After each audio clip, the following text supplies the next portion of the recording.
Bismillahirrahmanirrahim. Alhamdulillah. Alhamdulillahi rabbil alamin. Wal aqibatu lil muttaqin. Wassalatu wassalamu ala nabina Muhammadin sallallahu alaihi wa ala alihi wa ashabihi ajma'in. Amma ba'd.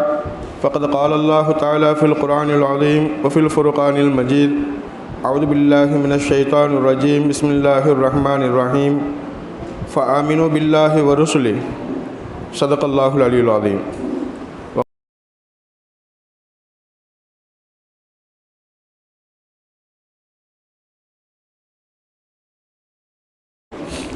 அளவற்ற அருளாளனும் நிகரற்ற அன்புடையோனுமாகிய அல்லாஹ்வுடைய திருப்பெயரினாலும் ஸலவாத்தும் ஸலாமும் அண்ணல் எம்பெருமானார் ஸல்லல்லாஹு அலைஹி வஸல்லம் அவர்களின் மீதும் அவர்களை பின்பற்றி வாழ்ந்த ஸஹாபாக்கள், தாபியீன்கள், தபா தாபியீன்கள், நல்லடியார்கள், சுஹதாக்கள், அவுலியாக்கள், மேலும் இங்கே கூடியிருக்கக்கூடிய நம்மவர்கள் அனைவரின் மீதும் இப்பொழுது கூடியிருக்கக்கூடிய இனிமேலும் வரக்கூடிய இதை கேட்டுக்கொண்டு இருக்கக்கூடிய நம் அனைவரின் மீதும் என்றென்றும் உண்டாவதாக என துவா செய்தவனாகவும் தங்கள் எல்லோருக்கும் சலாம் கூறியும் என்னுடைய இந்த உரையை ஆரம்பம் செய்கிறேன். அஸ்ஸலாமு அலைக்கும் வரஹ்மத்துல்லாஹி வபரகாத்துஹு. அல்ஹம்துலில்லாஹ். அன்பு நிறைந்த தாய்மார்களே, அல்லாஹ்வுடைய ஒரு பெரிய கிருபையினால் நாமெல்லாம் இந்த 23வது நோன்பை அடைந்து அல்லாஹ் ரசூலுடைய சொற்களை நாம் நமக்கு மத்தியில் நினைவூட்டிக் கொள்வதற்காக வேண்டி இப்பொழுது நாம் ஒன்று கூடியிருக்கிறோம். அன்பு தாய்மார்களே, இன்ஷா அல்லாஹ் இன்றைக்கி ஈமான் இஸ்லாம் என்ற தலைப்பில் நாம் பார்த்து வந்த அந்த பாடங்களுடைய வரிசையில் 4வது பாடமும் 5வது பாடமும் இன்ஷா அல்லாஹ் அல்லாஹ் வாய்ப்பை தந்தால் நாம் தெரிந்து கொள்ளலாம் இன்ஷா அல்லாஹ். இப்போ 4வது பாடம் என்ன? ஈமான் இஸ்லாமுடைய பாடங்களில் 4வது பாடம் என்ன? அல் ஈமானு பிர் ருசுல், ரசூல்மார்களை கொண்டு, நபிமார்களை கொண்டு ஈமான் கொள்வது.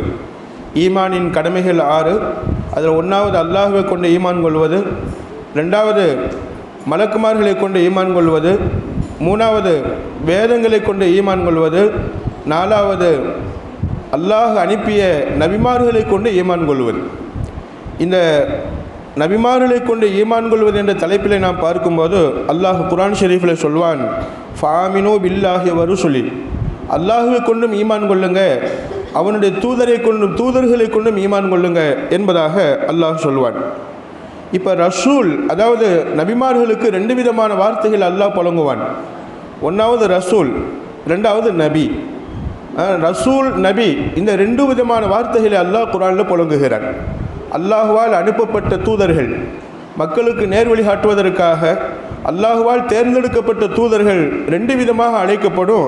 ரசூல்மார்கள் என்பதாகவும் சொல்லப்படும், 2வது நபிமார்கள் என்பதாகவும் சொல்லப்படும். இப்போ ரசூல், நபி, இந்த 2 வார்த்தைக்கு என்ன வித்தியாசம்? இந்த ரசூல், நபி 2 வார்த்தைக்கு என்ன வித்தியாசம்? அன்பு தாய்மார்களே, நமக்கு அழகான ஒரு விளக்கம் சொல்லுவாங்க.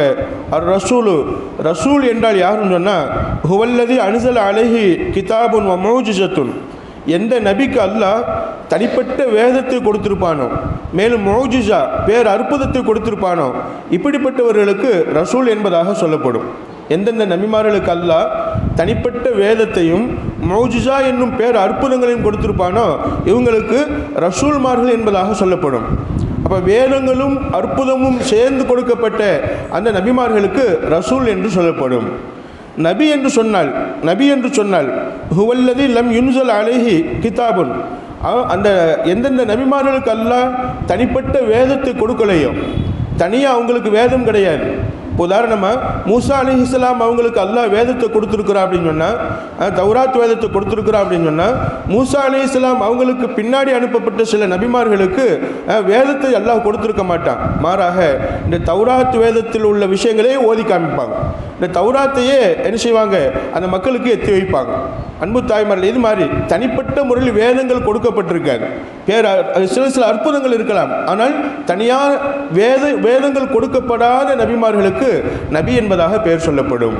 அப்போ நல்லா சுருக்கமாக புரிஞ்சுக்காங்கம்மா, எந்தெந்த நபிமார்களுக்கு அல்லாஹ் வேதங்களையும் பேர் அற்புதம்னு சொல்லக்கூடிய மௌஜிஸாவையும் அல்லாஹ் கொடுத்துருக்கிறானோ அவங்களுக்கு ரசூல் என்று சொல்லப்படும். அவங்களுக்கு என்னன்னு சொல்லப்படுமா? ரசூல் என்று சொல்லப்படும்.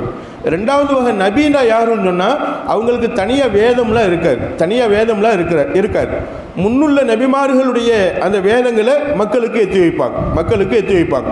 இவங்களுக்கு நபி என்பதாக சொல்லப்படும். நபிமார்களுக்கு, அதான் வெறும் நபிக்கு, வேதம் கொடுக்கப்படாத நபிக்கு ரசூல்னு சொல்ல மாட்டாங்க. ஆனால் ரசூல்மார்களுக்கு என்ன செய்யலாமா, ரசூலுன்னு சொல்லலாம், நபின்னு சொல்லலாம். உதாரணத்துக்கு எடுத்துக்கொள்வோமே, நம்ம நபி பெருமானார் ஸல்லல்லாஹு அலைஹி வஸல்லம் அவங்களுக்கு தனியாக வேதம் கொடுக்கப்பட்டிருக்கு. அவங்க வாழ்க்கையில் நிறைய பேர் அற்புதங்கள் நடந்திருக்கு. பேர் மௌஜிஸான்னு என்னம்மா, அற்புதம்னு என்னம்மா, சாதாரண மனிதர்களால் நிறைவேற்றி காட்ட முடியாத அற்புதமான காரியம். உதாரணமாக பெருமானார் ஸல்லல்லாஹு அலைஹி வஸல்லம் அவங்க யூதர்கள்ட்ட பேசிக்கிட்டு இருக்கும்போது கலிமா சொல்லுங்களேன், அல்லாஹ் ஒருவன் இருக்கிறான்னு ஏற்றுக்கங்களேன், நான் அல்லாஹ்வுடைய நபி என்பதாக ஏற்றுக்கங்களேன் அப்படின்னு சொல்லும்போது அந்த யூதர்கள் சிரிச்சுக்கிட்டே சொன்னாங்க, முஹம்மது ஸல்லல்லாஹு அலைஹி வஸல்லம் உங்களை நான் நபியாக ஏற்றுக்கிறேன்னு சொன்னேன், நீங்கள் சொல்லக்கூடிய அல்லாஹுவை நாங்கள் அல்லாஹுவா ஏற்றுக்கிறணும் அப்படின்னு சொன்னேன், நாங்கள் சொல்கிறத நீங்கள் செஞ்சு காட்டுவீங்களா அப்படின்னு கேட்டாங்க. அன்பு தாய்மார்கள், என்ன செய்யணும்? நாங்கள் பெருமானார் ஸல்லல்லாஹு அலைஹி வஸல்லம் அன்னைக்கு இரவு பௌர்ணமி நிலாவுடைய இரவு, அந்த யூதர்கள் சொன்னாங்க, இதோ பாருங்க நிலா தெரியுது, இந்த நிலாவை ரெண்டா பிளந்து காட்டுங்க அப்படின்னாங்க.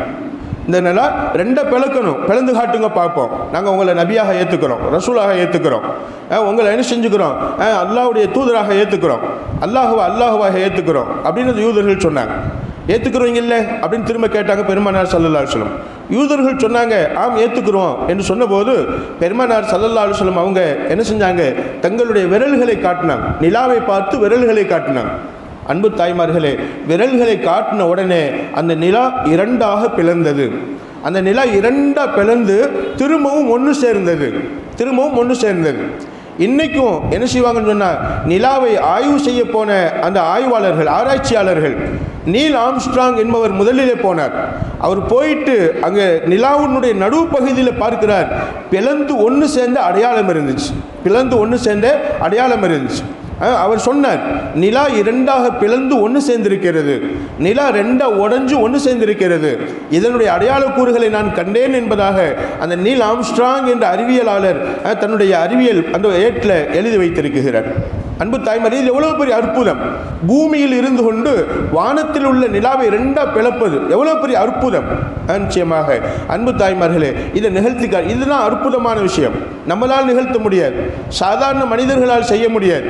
அப்போ சாதாரண மனிதர்களால் செய்ய முடியாத ஒரு காரியத்தை செய்யக்கூடிய சக்திக்கு பேர் தான் மௌஜிஸா, அற்புதம், பேரற்புதம் என்பதாக பெயர். இந்த அற்புதம் மௌஜிஸா என்பது சில நபிமார்களுக்கு அல்லாஹ் கொடுத்திருந்தான். அன்பு தாய்மார்களே, அதில் மூசா அலைஹிஸ்ஸலாம் அவங்களுக்கு கொடுத்திருந்தான், அதே போன்று ஈசா அலைஹிஸ்ஸலாம் அவங்களுக்கு கொடுத்திருந்தான், நம்ம நபி ஸல்லல்லாஹு அலைஹி வஸல்லம் அவங்களுக்கு அல்லாஹ் கொடுத்திருந்தான். இப்படி சில நபிமார்களுக்கு அல்லாஹ் அந்த அற்புதங்களை கொடுத்திருந்தான்.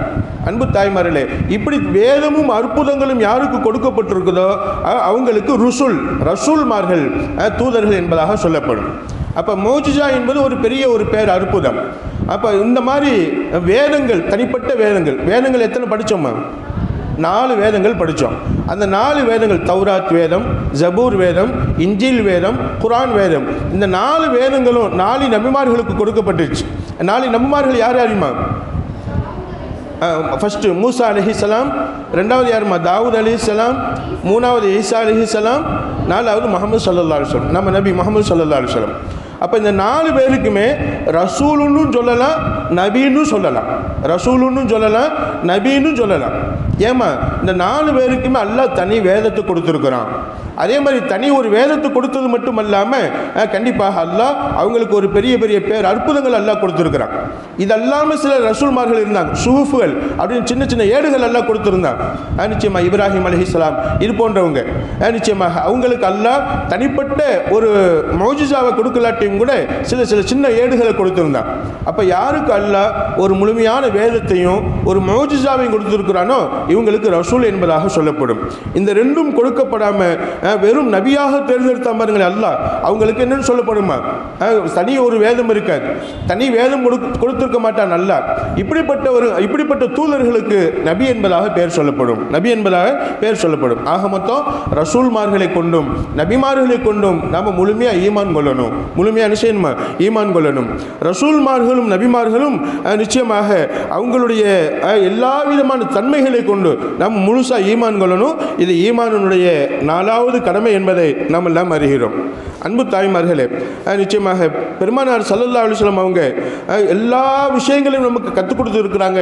அதில் சொல்லுவாங்க, 1,00,000க்கும் மேற்பட்ட நபிமார்களை அல்லாஹ் அனுப்பியிருக்கிறான். 1,00,000க்கும் மேற்பட்ட நபிமார்களை அல்லாஹ் சுப்ஹானஹு வ தஆலா அனுப்பியிருக்கிறான். அந்த எல்லா நபிமார்களை கொண்டு ஈமான் கொள்வது நம்மளுடைய கடமை என்பதை நமக்கெல்லாம் கற்றுக் கொடுப்பாங்க. பல ஹதீஸ்களின் மூலமாக சுசுகமான முறையில் நிச்சயமாக நபிமார்களை கொண்டு ஈமான் கொள்வது, நபிமார்களை கொண்டு ஈமான் கொள்வது என்பதை நமக்கெல்லாம் கற்றுக் கொடுத்திருக்கிறாங்க. அப்போ நபிமார்கள் மொத்தம் எத்தனை பேர் அந்த எண்ணிக்கைகளை அல்லாஹ்வே அறிந்தவன். 1,00,000க்கும் மேற்பட்டவங்க சொல்லுவாங்க நிச்சயமாக. ஆனால் நமக்கு அதனுடைய விவரங்கள் தெரியாது. எத்தனை நபிமார்களை அல்லாஹ் தேர்ந்தெடுத்தான், எத்தனை நபிமார்களை அல்லாஹ் தேர்ந்தெடுத்தான், நிச்சயமாக அது நமக்கு தெரியாது. அன்பு தாய்மார்களே, மூசா அலைஹிஸ்ஸலாம் அவங்களுக்கு பின்னாடி நிறைய நபிமார்கள் வந்திருக்கிறாங்க. அவங்க பூராவுமே மூசா அலைஹிஸ்ஸலாம் அவங்களுக்கு கொடுக்கப்பட்ட வேதத்தையே மக்களுக்கு கற்றுக் கொடுத்தாங்க. இப்போ ஹாரூன் அலைஹிஸ்ஸலாம் அப்படின்னு ஒரு நபி இருந்தாங்க. ஹாரூன் அலைஹிஸ்ஸலாம் அவங்களுக்கு தனி வேதம் கிடையாது, அவங்களுக்கு தனி ஷரியத் கிடையாது.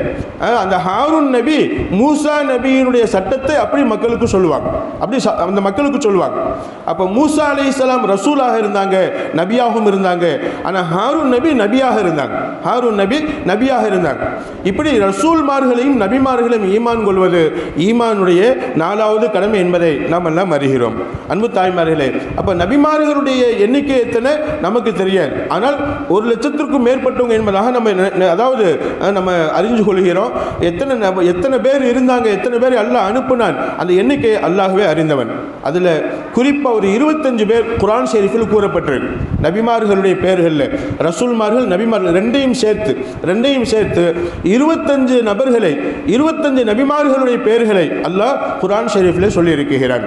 அன்பு தாய்மார்களே, அப்போ 25 பேர் யார் யார் அப்படின்னு சொன்னால், 1வது ஆதம் அலைஹிஸ்ஸலாம், 1வது யாருமா? ஆதம் அலைஹிஸ்ஸலாம். 2வது நூஹ் அலைஹிஸ்ஸலாம். 3வது இத்ரீஸ் அலைஹிஸ்ஸலாம். 4வது ஹூத் அலைஹிஸ்ஸலாம். 4வது யாருமா? ஹூத் அலைஹிஸ்ஸலாம். தெரிஞ்சுக்கங்க இன்ஷா அல்லாஹ். பேர்கள் ஏன் சொல்லுகிறேன்னு சொன்னால், இவங்களெல்லாம் நபிமார்கள், குர்ஆனில் கூறப்பட்ட நபிமார்கள். இன்ஷா அல்லாஹ் மக்தபில் ஓதக்கூடிய பிள்ளைகளுக்கு ஹஸரத் அவங்க சொல்லி கொடுத்துருப்பாங்க. இருந்தாலும் நாமளும் இதை ஒரு பாடமாக எடுத்துக்கொள்வோம். அப்போ ஆதம் அலைஹிஸ்ஸலாம், நூஹ் அலைஹிஸ்ஸலாம், இத்ரீஸ் அலைஹிஸ்ஸலாம், ஹூத் அலைஹிஸ்ஸலாம். 5வது சாலிஹ் அலைஹிஸ்ஸலாம்.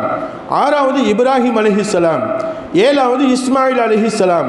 8வது இஸ்ஹாக் அலைஹிஸ்ஸலாம். 9வது யாக்கூப் அலைஹிஸ்ஸலாம். 10வது யூசுஃப் அலைஹிஸ்ஸலாம். 11வது லூத் அலைஹிஸ்ஸலாம். 12வது ஷுஐப் அலைஹிஸ்ஸலாம். 13வது யூனுஸ் அலைஹிஸ்ஸலாம். 14வது மூசா அலைஹிஸ்ஸலாம். 15வது ஹாரூன் அலைஹிஸ்ஸலாம். 16வது இல்யாஸ் அலைஹிஸ்ஸலாம். 17வது ஜக்கரியா அலைஹிஸ்ஸலாம். 18வது யஹ்யா அலைஹிஸ்ஸலாம். 19வது யஸா அலைஹிஸ்ஸலாம். 20வது துல்கிஃபுல் அலைஹிஸ்ஸலாம். 21வது தாவூத் அலைஹிஸ்ஸலாம். 22வது சுலைமான் அலைஹிஸ்ஸலாம். 23வது அய்யூப் அலைஹிஸ்ஸலாம். 24வது ஈசா அலைஹிஸ்ஸலாம். 25வது யாருமா? முஹம்மது நபி ஸல்லல்லாஹு அலைஹி வஸல்லம். இந்த 25 நபிமார்களுடைய பெயர்களை அல்லாஹ் குர்ஆனில் குறிப்பிட்டு காட்டுவான். அல்லாஹ் சொல்லுவான், வ ருசுலன் கத் கஸஸ்னாஹும் அலைக். சில தூதர்களை அவங்க சம்பவத்தை நான் இந்த குர்ஆன் ஷரீஃபில் நான் உங்களுக்கு கூறியிருக்கிறேன். வ ருசுலன், இன்னும் நிறைய தூதர்கள் இருக்கிறாங்க. லம் நக்ஸுசுஹும் அலைக், அவங்கள பற்றி ருசுலன், இன்னும் நிறைய தூதர்கள் இருக்கிறாங்க, அவங்கள பற்றி லம் நக்ஸுசுஹும் அலைக், உங்களுக்கு சொல்லலை. உங்களுக்கு சொல்லப்படாத இன்னும் நிறைய தூதர்கள் இருக்கிறாங்க என்று சொல்லிட்டு அல்லாஹ் சொல்வான், இவங்களெல்லாம் நீங்கள் ஈமான் கொள்ளணும், இவங்களெல்லாம் உண்மையானவர்கள், இவங்களெல்லாம் உண்மையாளர்கள் என்பதான செய்யணும். நீங்கள் அல்லாஹ்வால் அனுப்பப்பட்ட தூதர்கள் என்று ஈமான் கொள்ளணும் என்பதாக அல்லாஹ் இந்த நபிமார்களுடைய பெயர்களை சொல்லி நம்மளெல்லாம் ஈமான் கொள்ள சொல்வார். எனவே அன்பு தாய்மார்களே, அப்போ 25 நபிமார்களுடைய பெயர்கள் குர்ஆன் ஷரீஃபில் கூறப்பட்டுள்ளது. அதல்லாம இன்னும் சில நபிமார்களுடைய பேர் ஹதீஸிலும் வந்திருக்கு. ஷீஸ் அலைஹிஸ்ஸலாம், ஆதம் அலைஹிஸ்ஸலாம் உங்களுடைய பிள்ளையில் ஒருவர் ஷீஸ் அலைஹிஸ்ஸலாம். யூஷா இப்னு நூன் அலைஹிஸ்ஸலாம். இப்படி ஷீஸ் அலைஹிஸ்ஸலாம், யூஷா இப்னு நூன் அலைஹிஸ்ஸலாம், இவங்கெல்லாம் ஹதீஸில் பெருமானார் ஸல்லல்லாஹு அலைஹி வஸல்லம் இவங்களை பற்றி சொல்லி இருக்கிறாங்க. இன்னும் சில நபிமார்களுடைய பெயர்கள் குர்ஆனில் வந்திருக்கும். ஆனால் அவங்க நபிமார்களா இல்லை அல்லாஹ்வால் அனுப்பப்பட்ட நல்லடியார்களா என்பதில் சில கருத்து வேறுபாடு இருக்கிறதுனால அவங்கள நபிமார்களுடைய லிஸ்ட்டில் சேர்த்திருக்க மாட்டாங்க. இருந்தாலும் அவங்க நபியா இல்லையா அல்லாஹ் அறிவான். அல்லாஹ் சொல்லி இருக்கிறான், அவங்களையும் நாம் என்ன செய்கிறோம், ஈமான் கொள்கிறோம். நிச்சயமாக நபின்னு குறிப்பிடப்படலை. நபி ஸல்லல்லாஹு அலைஹி வஸல்லம் அவங்களும் அவங்கள நபியாக சொல்லலை. ஆனால் அவங்க யார், நல்லடியார்கள், அல்லாஹ்வை ஈமான் கொண்டவர்கள். அவங்க யார் யார் என்பதை சொல்லும்போது 3 பேரை சொல்லுவாங்க. ஒன்றாவது துல்கர்னைன் அலைஹிஸ்ஸலாம். ஒன்றாவது யாருமா, துல்கர்னைன் அலைஹிஸ்ஸலாம். இவங்களை பற்றி குர்ஆன் அல்லாஹ் சொல்லியிருப்பான், குர்ஆனில் வருது. ஆனாலும் கூட குர்ஆனில் சொல்லப்பட்ட அந்த துல்கர்னைன் என்பவர்கள் நபியா இல்லையா, நபியா இல்லையா, அதில் கருத்து வேற்றுமைகள் இருப்பதனால கண்டிப்பாக அவங்களையும் நம்ம ஈமான் கொள்வோம். அல்லாஹ் நபியாக தேர்ந்தெடுத்திருக்கிறானா இல்லை எப்படி தேர்ந்தெடுத்திருக்கிறான் என்பதை அல்லாஹ்வுடைய அவனுடைய நாட்டத்தின்படி அவங்களை என்ன செய்வோம், அவங்களுக்கு ஈமான் கொள்வோம். 3 பேர். ஒன்றாவது துல்கர்னைன் அலைஹிஸ்ஸலாம். எதுலமா 3 பேர், அவங்க நபியா இல்லையா என்று கருத்து வேற்றுமை உள்ள அந்த நபிமார்களுடைய வரிசையில் உள்ளவர்கள், குர்ஆனில் கூறப்பட்ட நபிமார்களுடைய வரிசையில் உள்ளவங்க அவங்க 3 பேர். ஒன்றாவது துல்கர்னைன் அலைஹிஸ்ஸலாம். இவங்களை பற்றி அல்லாஹ் சொல்லுவான், துல்கர்னைன் 2 கொம்புடையவர்கள் என்பதாக சொல்வான். சூரா கஹ்ஃபில் வரும். அன்பு தாய்மார்களே, அப்போ மேற்கிலிருந்து கிழக்கு வரைக்கும், மேற்கு ஒரு திசை, கிழக்கு ஒரு திசை, மேற்கிலிருந்து கிழக்கு வரைக்கும் எல்லா பூமியில் இருக்கக்கூடிய நாட்டையும் ஆண்டவர்கள், நிச்சயமாக ஆட்சி செய்தவர்கள். இவ்வளவு பெரிய ஆட்சி செய்த அந்த பாக்கியம் பெற்ற அந்த துல்கர்னைன் அலைஹிஸ்ஸலாம் இவங்க நபியா இல்லையா உறுதி செய்யப்படலை. ஆனாலும் அல்லாஹ்வால் பொருந்து கொள்ளப்பட்ட ஒரு நல்லடியார் என்பதை நாம் ஈமான் கொள்கிறோம். 2வது துப்பா அலைஹிஸ்ஸலாம். ஒரு சமுதாயத்துக்கு அல்லாஹ் நேர் வழிகாட்டுவதற்காக, அதாவது ஒரு சமுதாயத்தினுடைய மக்களாக அல்லாஹ் இந்த துப்பா அலைஹிஸ்ஸலாம் அவங்களை அனுப்பினான், அதாவது தேர்ந்தெடுத்திருந்தான். அவங்க நபியா இல்லையா அது சில கருத்து வேறுபாடுகள் இருக்கிறதுனால நபிமார்களுடைய லிஸ்ட்டில் விளங்கிக்கிறோம். ஆனால் அவங்களை என்ன செய்ய மாட்டோம், அந்த 25 பேரில் ஒருத்தவங்களை சேர்த்துக்கிற மாட்டோம். அன்பு தாய்மார்களே, இருந்தாலும் இவங்களும் அல்லாஹ்வால் தேர்ந்தெடுக்கப்பட்ட நல்லடியார் என்பதை நாம் ஈமான் கொள்வோம். 3வது ஹித்ர் அலைஹிஸ்ஸலாம். ஹித்ர் அலைஹிஸ்ஸலாத்தை பற்றி நீங்கள் கேள்விப்பட்டிருப்பீங்க. ஹித்ர் அலைஹிஸ்ஸலாம் யாருமா, மூசா அலைஹிஸ்ஸலாம் காலத்தில் அல்ல, ஒரு காலத்தில் வாழ்ந்தவங்க. கியாமத்து நாள் வரைக்கும் அவங்க உயிரோடு இருப்பாங்க. கியாமத்து நாள் வரைக்கும் அவங்க உயிரோடு இருப்பாங்க. அல்லாஹ் அப்படி ஒரு மனிதரை வாழ வைத்திருக்கிறான் அல்லாஹ். கண்டிப்பாக அவங்களுக்கு எல்லாம் தெரியும், எங்கே ஹித்ர் அலைஹிஸ்ஸலாம் பேசப்படுகிறதோ அந்த வழியாக ஹித்ர் அலைஹிஸ்ஸலாம் போறாங்க என்பதாக நமது இமாம் பெருமக்கள் சொல்லி காட்டுவாங்க. அன்பு தாய்மார்கள், இங்கே நம்ம பேசுகிறோமா, இந்த வழி அவங்க போறாங்க, எப்படி இருக்கிறாங்க, எந்த ரூபத்தில் போறாங்க நமக்கு தெரியல. அல்லாஹ் அவங்களுடைய துஆவுக்கு நம்மளை காரணமாக ஆக்கி தரட்டும் இன்ஷா அல்லாஹ். சில நேரங்களில் நம்ம வீட்டுக்கு பக்கத்தில் வருவாங்க, நம்ம தெருவுக்கு பக்கத்தில் வருவாங்க, சின்ன சின்ன கிராமங்களுக்கு போவாங்க. அவங்களுடைய அடையாளமாக சொல்லுவாங்க, அவங்க பெருவரல்ல எலும்பு இருக்காது என்பதாக சொல்லுவாங்க, பெருவரல்ல எலும்பு இருக்காது என்பதாக சொல்லுவாங்க. சில நேரம் ஜிப்பாவில் வருவாங்க, சில நேரம் நல்லடியாருடைய தோற்றத்தில் வருவாங்க.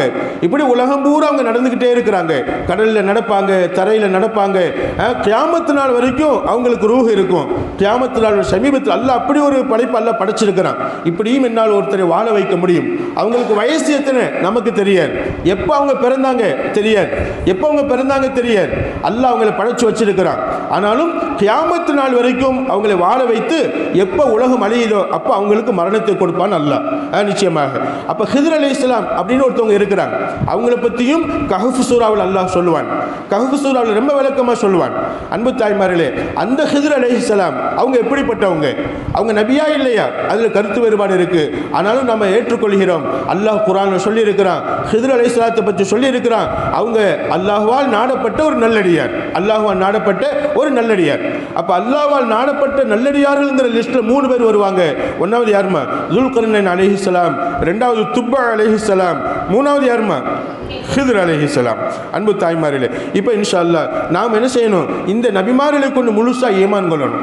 இத்தனை நபிமார்களும் உண்மையானவர்கள், இத்தனை நபிமார்களும் நிச்சயமாக உறுதியானவர்கள், பாவங்களிலிருந்து பாதுகாக்கப்பட்டவர்கள் என்பதை நம்ம ஈமான் அசைக்க முடியாத ஒரு நம்பிக்கை வைக்கணும். இது ஈமான்ல ஒரு கடமை என்பதை ஒரு பாடமாக நாம் அறிந்து கொள்கிறோம்.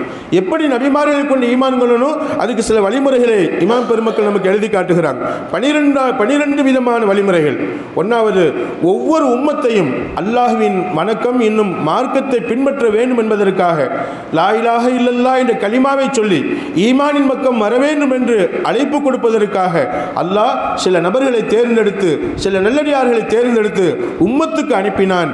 நிச்சயமாக அவர்கள்தான் நபிமார்கள் என்பதாக நாம் ஈமான் கொள்ள வேண்டும்.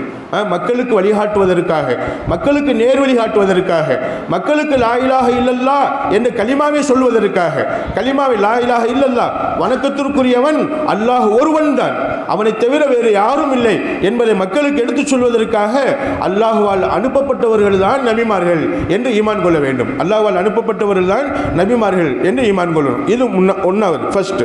இரண்டாவது, அவர்கள் அனைவரும் உண்மையானவர்கள், சாதிக்கும் மஸ்தூக்குன், நிச்சயமாக அவர்கள் எல்லாருமே உண்மையானவர்கள், உண்மைப்படுத்தப்பட்டவர்கள், அல்லாஹுவால் உண்மைப்படுத்தப்பட்டவர்கள், மேலும் அவங்க எல்லாருமே உண்மையானவர்கள்.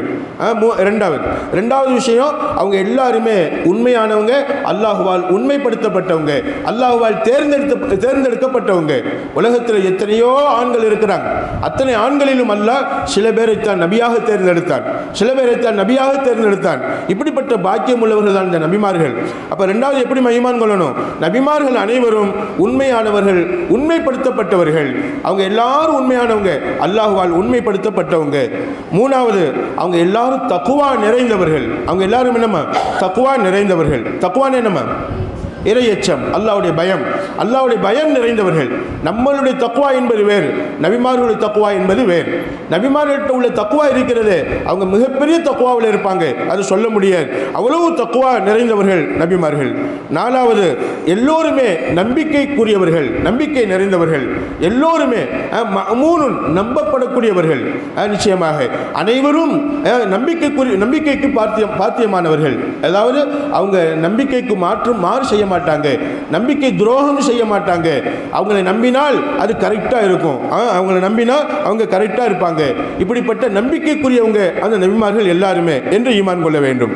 அஞ்சாவது, நேர்வழி காட்டக்கூடியவர்கள். யாராவது தவறான வழியில் போறாங்களா, அவங்களை பார்த்து நேர்வழி காட்டக்கூடியவர்கள். இப்படி நடங்க, இதை செய்யாதீங்க, இதை செய்யுங்க, இதை செஞ்ச குற்றம், இதை செஞ்ச பாவம், இதை செஞ்ச நன்மை என்று நல்லது கெட்டதை மக்களுக்கு புரிய வைத்து நேர்வழி காட்டக்கூடியவர்கள் நபிமார்கள் என்று ஈமான் கொள்ள வேண்டும். ஆறாவது, நேர்வழி காட்டப்பட்டவர்கள், பிறருக்கும் நேர்வழி காட்டுவாங்க, அல்லாஹ் அவங்களையும் நேர்வழியில் நடக்க வைப்பான். அன்பு தாய்மார்கள், எல்லா நபிமார்களுமே, அனைத்து நபிமார்களுமே அல்லாஹுவால் நேர்வழி காட்டப்பட்டவங்க.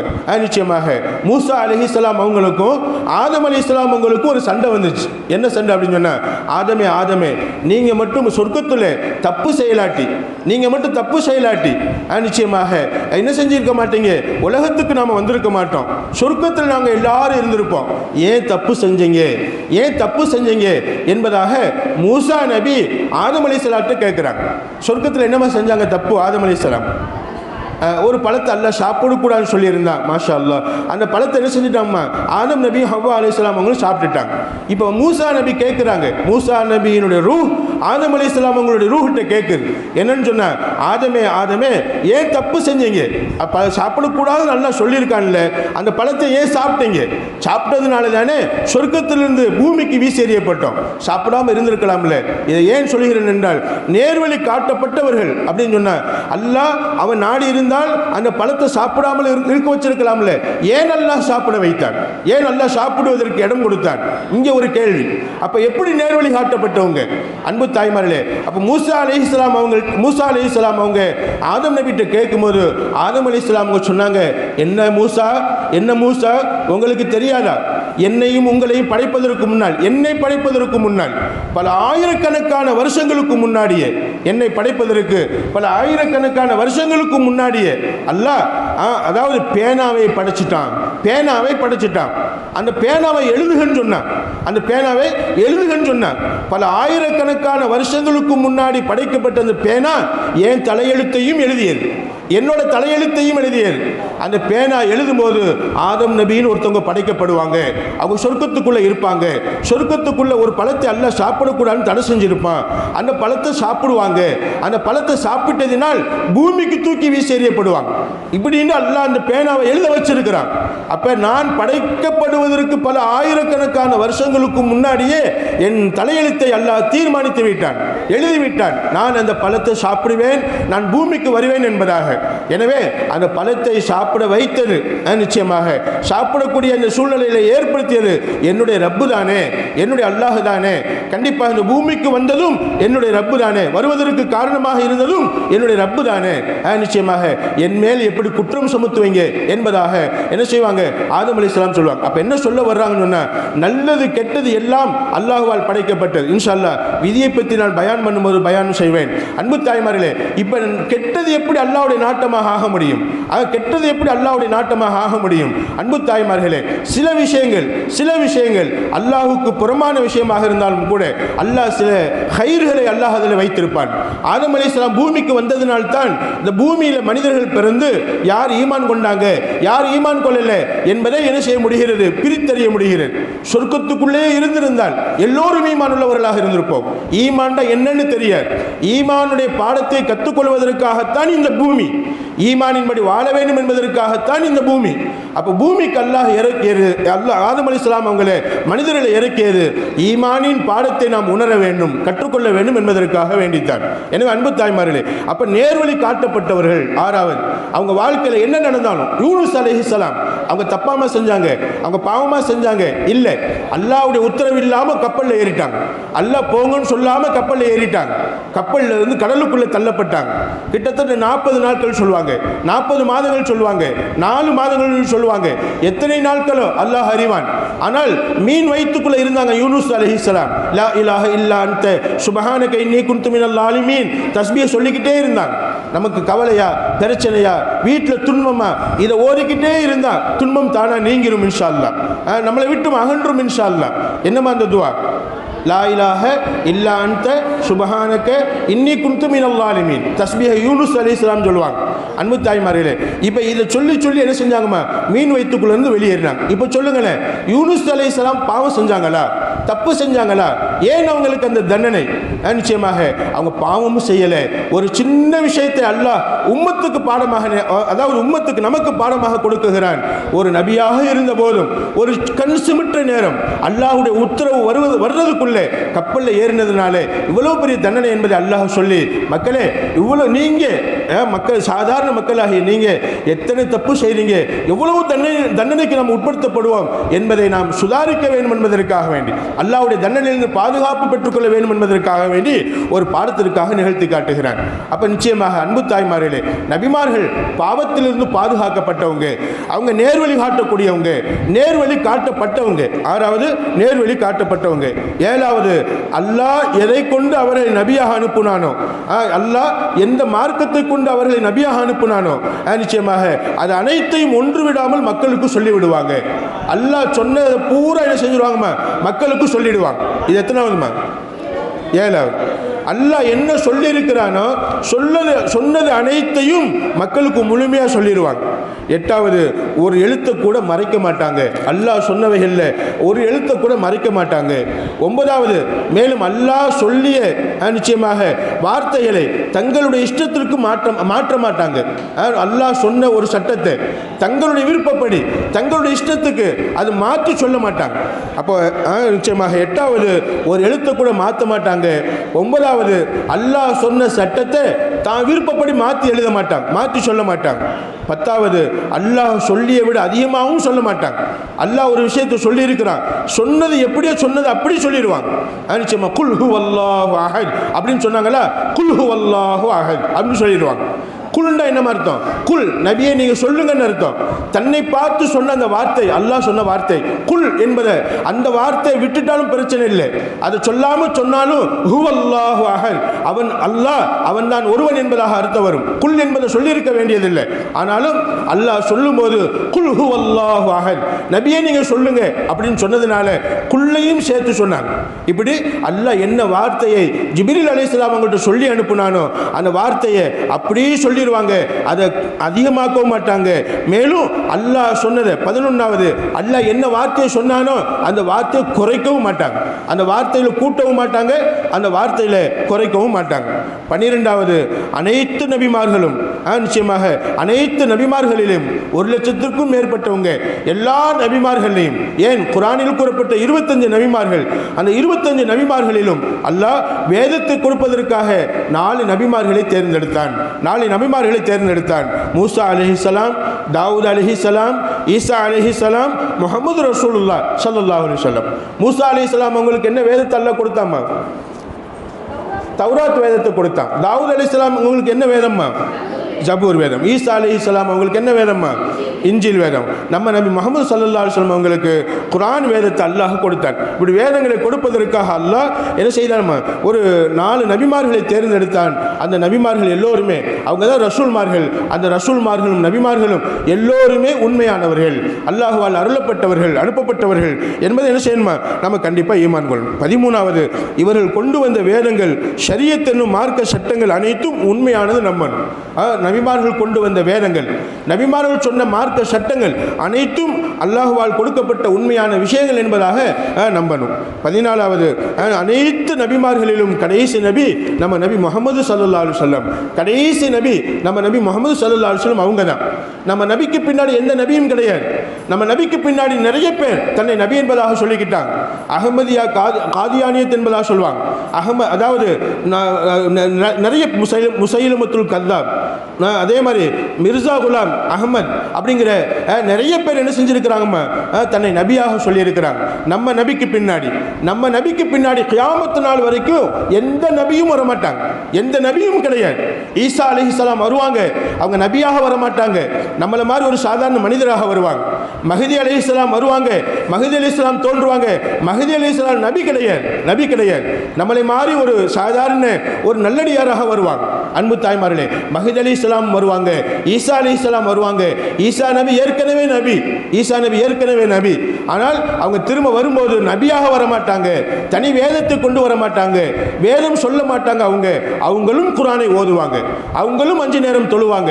இந்த உம்மத்தில் ஒருவராக வருவாங்க. அன்பு தாய்மார்களே, இதே மாதிரி மஹ்தி அலைஹிஸ்ஸலாம் இந்த உம்மத்தில் ஒருவராக பிறப்பாங்க. இந்த உம்மத்தில் ஒருவராக பிறந்து இந்த உம்மத்தினுடைய மிகப்பெரும் வழிகாட்டியாக பெரிய ஆட்சியாளராக, அரசராக வருவாங்க மஹ்தி அலைஹிஸ்ஸலாம். இன்ஷா அல்லாஹ் வரக்கூடிய நாள்கள் நெருங்கி கொண்டிருக்கிறது. இப்படி இவங்க மஹ்தி அலைஹிஸ்ஸலாம்ல நபி கிடையாது. அப்ப நம்ம நபிக்கு பின்னாடி யாரும் நபி கிடையாது. அப்படி யாராவது நபின்னு சொன்னா அவங்கள நம்ம ஏத்துக்கிற மாட்டோம். அன்பு தாய்மார்களே, அப்ப அதாவது நம்ம நபிக்கு பின்னாடி நம்ம நபி தான் கடைசி நபி.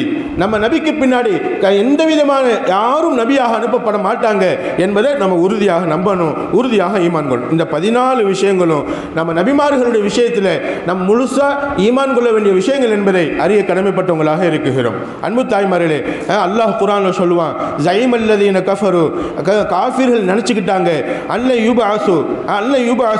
அதாவது ஸைமல்லதீன கஃபரு அல்ல யுபஅஸு, காஃபிர்கள் நினைச்சுக்கிட்டாங்க அவங்க திரும்ப எழுப்பப்பட மாட்டாங்க என்பதாக.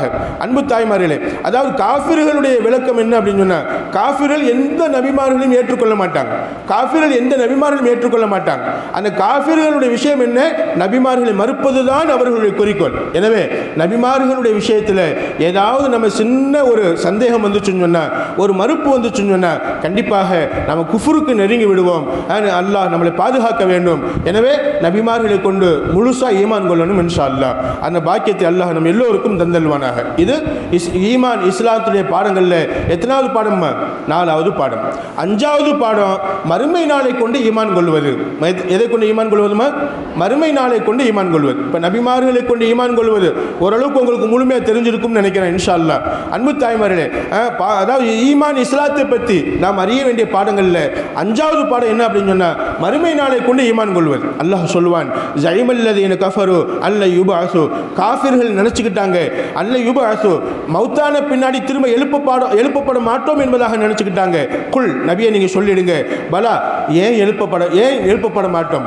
ரப்பி, என்னுடைய இறைவனின் மீது சத்தியமாக, லதுபஅஸுன்ன, மீண்டும் எழுப்பப்படுவீர்கள், சும்ம லதுனப்பஉன்ன, எழுப்பப்பட்டு உங்களுக்கு தெரிவிக்கப்படும், அபிமா அமில்தும், உலகத்தில் நீங்க என்னென்ன செஞ்சுக்கிட்டு இருந்தீங்க, என்னென்ன அட்டூழியம் பண்ணீங்க, யார் அடிச்சீங்க, யாரை மிதிச்சீங்க, என்னென்ன பண்ணீங்க, அல்லாஹ்வுக்கு புறமா என்னென்ன காரியங்கள் செஞ்சீங்க, அனைத்தையும் அல்லாஹ் மீண்டும் எழுப்பி என்ன செய்வான்? நம்ம செய்ததை பூரா நம்மகிட்ட சொல்லி காட்டுவான் அல்லாஹ். நம்ம பிறந்ததிலிருந்து இறக்குற வரைக்கும், பிறந்ததிலிருந்து மௌத்தாகிற வரைக்கும் என்னென்ன செஞ்சோமோ அனைத்தும் அங்கே நமக்கு ஞாபகமூட்டப்படும், நினைவூட்டப்படும். வதாலிக்க அலல்லாஹி யஸீர், கசீர். இது மாதிரி திரும்ப எழுப்புவது என்பது, உங்களை மௌத்தாக்கி திரும்ப எழுப்புவது என்பது அல்லாஹ்வுக்கு ரொம்ப லேசான காரியம் என்பதாக அல்லாஹ் தன் திருமறையில் சொல்லி காட்டுவான். அன்பு தாய்மார்களே, குல்லு நஃப்ஸின் தாயிகத்துல் மவுத், பெருமானார் சொன்னாங்க. அதாவது அல்லாஹ் சொல்லி காட்டுகிறான், குல்லு நஃப்ஸின் தாயிகத்துல் மவுத், ஒவ்வொரு உயிரும் மவுத்தை சுகைத்தே தீரும். ஒவ்வொரு உயிருக்கும் மரணம் உண்டு. எறும்பு மவுத்தாகும், கொசு மவுத்தாகும். அன்பு தாய்மார், கொசுவுக்கு எவ்வளோ நேரமா? கொசுவுக்கு சொல்லுவாங்க, அறிவியலாளர்கள் சொல்லுவாங்க, ஒரு நாள் தான் அதுக்கு டைமே, ஒரு நாள் தான் டைமே. ஈசல் பூச்சி பார்த்துருப்பீங்க. ஈசல் அதாவது பூமிக்கு அடியில் இருக்கக்கூடிய கரையான், பூமிக்கு அடியில் இருக்கக்கூடிய கரையான் மவுத்துக்காகவே வெளியில் வருகிறது, மவுத்தாகணுங்கிறதுக்காகவே வெளியில் வருகிறது. அன்பு தாய்மார்களே, பூமிக்குள்ளே இருக்கிற வரைக்கும் அதுக்கு மவுத்து கிடையாது. மவுத்து இல்லைன்னு சொன்னால் அது வாட்டுக்கு இருந்துக்கிட்டு இருக்கும். எப்போ மரணம் நேரம் நெருங்குகிறதோ வெளியில் வரும். சிறகு அதாவது இறக்கையில் முளைக்கும், சிறகடிச்சு பறக்கும், வெளிச்சத்தை நோக்கி பறக்கும். தீயில விழுந்தோ அல்லது தன்னைத்தானே மாய்ச்சிக்கிறோம், சிறகு தானா உடைச்சுக்கிறோம். ஈசல் பூச்சியை பார்த்துருப்பீங்க. அது ஈசல் பூச்சி வரும், கீழே விழுகும், ரெக்கையெல்லாம் தனித்தனியாக பிரியும். அப்படி ஓரமாக போய் என்ன செஞ்சிடும், அப்படி மவுத்தாயிரும். இப்படி ஒவ்வொரு நஃப்ஸும், ஒவ்வொரு ஆத்மாவும், ஒவ்வொரு உயிருள்ள ஒன்றும் மவுத்தை சுகைத்தே தீரும் என்பதாக அல்லாஹ் சொல்கிறான். எனவே நிச்சயமாக மரணத்தை கொண்டு ஈமான் கொள்ளணும், மறுமை நாளை கொண்டு ஈமான் கொள்ளணும். மறுமை நாளில் இந்த மவுத்தும் கட்டுப்படும் இன்ஷா அல்லாஹ். ஒவ்வொரு மனிதனுடைய மறுமை நாள் எப்போ இருந்து ஆரம்பமாகுமா? மறுமை நாள் எப்போமா வரும்? ஒவ்வொருத்தருக்கும் எப்போ மவுத்து வருதோ மவுத்துல இருந்தே மறுமை நாள் ஆரம்பிச்சிருது. ஸல்லல்லாஹு அலைஹி வஸல்லம் சொன்னாங்க, அல் கபுரு அவ்வளு மனாசிலில் ஆஹிரா, மறுமை நாளுடைய வீடுகளில் தங்கும் இடங்களில் முதல் தங்குமிடம் மவுத்தான உடனே நம்மை அடக்கப்படுகிற கபர் என்பதாக சொன்னாங்க. மவுத்தான உடனே எப்போ மவுத்து வந்துருச்சோ மவுத்தான உடனே நமக்காக கபர்ஸ்தானில் ஒரு கபர் இருக்கும். அன்பு தாய்மார்களே, அந்த கபரில் அடக்கப்பட்டுட்டோம் அப்படின்னு சொன்னால் அதுதான் நம்மளுடைய முதல் வீடு. நீங்கள் கேட்கலாம், சில பேரை எரிக்கிறாங்களே அவங்களுக்கு எப்படி கபர் என்பதாக கேட்கலாம். அன்பு தாய்மார்களே, எரிச்சிட்டாலும் அவங்கள்ட்ட உள்ள ஒரு சின்ன ஒரு எலும்பு இருக்கும். அந்த எலும்பு அந்த நெருப்பில் எரிய, முதுகந்தண்டில் ஒரு எலும்பு இருக்கும். அன்பு தாய்மார்களே, நீங்கள் மீன் மண்டையில் பார்த்துருக்கலாம், வெள்ளை வெள்ளேன்னு ஒரு எலும்பு இருக்கும், கடிக்க முடியாது. நெருப்பு அதை எவ்வளவு வேக வச்சாலும் அது வேகாது, அந்த எலும்பு வேகாது, வெள்ளை வெள்ளேன்னு இருக்கும், அது கீழே போட்டுருவோம். அந்த வெள்ளை வெள்ளேர்ன எலும்பு மாதிரி மனிதர்களுடைய முதுகந்தண்டில், என்னுடைய உங்களுடைய எல்லாருடைய முதுகந்தண்டிலையும் ஒரு சின்ன எலும்பு இருக்கு, உருண்டையான ஒரு எலும்பு இருக்கு. அந்த எலும்பு மக்கி போகாது, அந்த எலும்பை மண்ணு திங்காது, அந்த எலும்பை தீ கரிக்காது, அந்த எலும்பு தண்ணியில் ஊறி போகாது. கடலுக்குள்ள மவுத்தாகிறாங்க சில பேர். இறைவனுடைய வேதனை இருக்கக்கூடாது என்பதாக சொல்லி மவுத்தான உடனே கையை தனியா, கழுத்தை தனியா, காலை தனியா, அப்படி ஒவ்வொரு உறுப்பையும் தனித்தனியா வெட்டி கடல்ல போடுவாங்களாம். ஏன்னு சொன்னா மீன் சாப்பிட்டுச்சுன்னு சொன்னா அவங்களுக்கு கபருடைய வேதனை கிடையாது அப்படிங்கிறது அவங்களுடைய நம்பிக்கை. அன்பு தாய்மார்களே, எத்தனை பேர் மௌத்தானாலும் அத்தனை பேருக்கும் கபருடைய வேதனை உண்டு. அல்லாஹ் சுப்ஹானஹு வ தஆலா அந்த ஒரு சின்ன எலும்பு எந்த பூமியில எந்த பகுதியில் கிடக்குதோ அந்த எலும்பு எங்க கிடக்குதோ அதுதான் அவங்களுடைய கபர், அதுதான் அவங்களுடைய கபர். எரித்த பின்னாடி சாம்பல் ஆகும்போது அந்த சாம்பலை கொண்டு போய் கரைப்பாங்க. அந்த சாம்பலை கொண்டு போய் எலும்புகளை என்ன செய்வாங்க, தனியாகவும் சாம்பலை தனியாக பிரிப்பாங்க. அப்படி எலும்புகளை தனியாக்கும் போது கை எலும்பு, கால் எலும்பு, மண்டையில் உள்ள எலும்பு எல்லாமே மண்ணோடு மண்ணா மக்கி போயிடும். ஆனால் ஒரு எலும்பு மட்டும் மக்காது.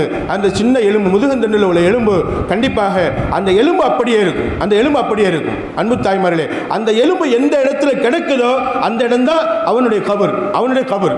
அப்ப கபர் வேதனை என்பது எல்லாருக்கும் உண்டு. கபர் தான் அந்த மனிதனுடைய முதல் வீடு, மறுமை நாள் ஆரம்பம். கபரிலிருந்து மறுமை நாள் ஆரம்பமாகி விடுகிறது.